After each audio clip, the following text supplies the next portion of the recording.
Vulnerability, by definition, means being exposed, open to the possibility of harm, or susceptible to being hurt.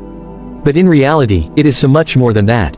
Vulnerability is a fundamental aspect of our humanity, a powerful doorway to authenticity, growth, connection, and ultimately, transformation.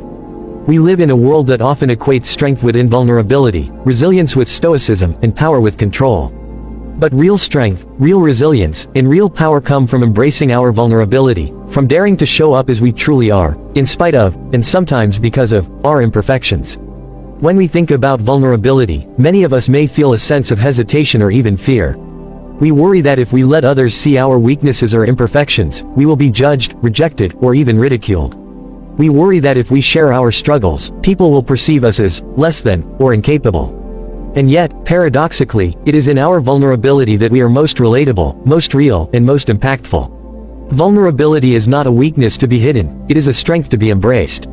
And today, I want to encourage you to consider vulnerability as not just an option, but as a necessity for your own growth and success. Imagine the most impactful moments of your life, those moments that shaped who you are, that shifted your perspective, that led you to a greater understanding of yourself and others. Were those moments defined by comfort and ease, or were they often moments of struggle, challenge, and yes, vulnerability? Vulnerability has this remarkable ability to strip away the facades we wear, to bring us face to face with our true selves, and to open the door for change and connection in ways that nothing else can. The problem is, we often misunderstand vulnerability. We tend to equate vulnerability with weakness, with an admission of inadequacy, or with some sort of flaw in our character. But the truth is, vulnerability is the courage to be open. It is the courage to say, this is who I am, with all my strengths and weaknesses, my victories and my scars. It is a willingness to show up as our authentic selves and trust that we are enough, just as we are. The great social researcher Brené Brown famously said, vulnerability sounds like truth and feels like courage. Truth and courage aren't always comfortable, but they're never weakness. And she's right. It takes immense strength to be vulnerable. It takes courage to admit that we don't have all the answers, that we're still learning, still growing, and still finding our way. Vulnerability doesn't mean that we wear our hearts on our sleeves without discernment.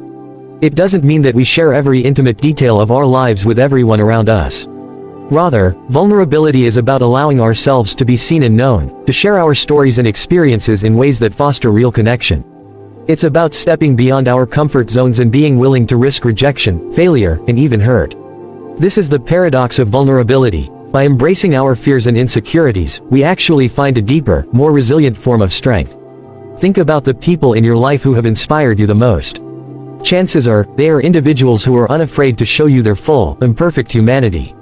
When someone stands before you and shares their struggles, their failures, and their setbacks, do you see them as weak or courageous? I would bet that you see them as incredibly brave. Vulnerability humanizes us. It makes us relatable, and it opens the door for empathy. When we allow others to see our true selves, we also invite them to be their true selves. Vulnerability is a gift we give to others, just as much as it is a gift we give to ourselves. In the workplace, vulnerability can have transformative effects. It can help us build stronger teams, create more collaborative environments, and foster a culture of trust. When leaders are willing to admit their mistakes, acknowledge their own learning curves, and openly seek input from others, they create an environment where innovation can thrive. They show their team members that it is okay to take risks, to learn from failures, and to continue evolving. Vulnerability at work isn't about oversharing, it's about showing that you are a real person, just like everyone else, and that you value transparency and trust. When employees see this, they feel safe to contribute, to take risks, and to be authentic in return. Think about the alternative. When we hide behind walls of invulnerability, when we pretend to have it all together, we create a distance between ourselves and others. We create a culture where people feel they have to hide their mistakes or struggles, where they are afraid to ask for help, and where they might even avoid taking risks for fear of failure. Invulnerability creates isolation, whereas vulnerability creates community. In our personal lives, vulnerability is equally transformative. True connection, whether with family, friends, or romantic partners, requires us to let down our guard and allow ourselves to be seen. When we hide behind masks of perfection, we deprive ourselves of the opportunity for genuine, meaningful relationships. But when we are honest about our struggles, our dreams, and even our fears, we invite others to connect with us on a deeper level. We create relationships built on trust, empathy, and compassion. But perhaps the most important reason to embrace vulnerability is the impact it has on our own personal growth. When we allow ourselves to be vulnerable, we open ourselves to new possibilities.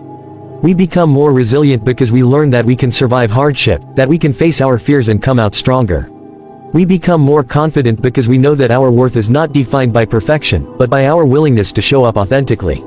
And we become more at peace because we no longer have to maintain the exhausting facade of invulnerability. There will always be risks associated with vulnerability. There will be moments when we are misunderstood or when we experience setbacks. But these experiences only make us stronger. They teach us valuable lessons about ourselves and about others. They help us grow in ways that would not be possible if we always played it safe. Vulnerability isn't a one-time choice, it's a practice, a way of living that we commit to each and every day. It's a journey that requires patience, compassion, and courage. So, let me ask you, what would it look like if you allowed yourself to be vulnerable? What doors would open if you let go of the need for perfection and instead embraced the beauty of your true self? What connections could you forge if you allowed others to see the real you, with all your dreams, fears, and aspirations? Embracing vulnerability doesn't mean we abandon our boundaries or lose our sense of self. Rather, it means we cultivate the courage to be seen as we truly are and to see others in return. Vulnerability, at its core, is about choosing to live with an open heart. It is about recognizing that our shared humanity is built on the same hopes, dreams, struggles, and triumphs. And when we live from this place of openness, we not only transform our own lives, but we also become a source of inspiration and strength for others. So, as you go forward from here, I challenge each of you to embrace your vulnerability. Show up as you are, with all your strengths and all your scars. Be willing to share your story, to ask for help when you need it, and to allow others to see the real you. Remember that vulnerability is not a sign of weakness. It is a sign of courage, a testament to your resilience, and an invitation to a life of deeper, more meaningful connection.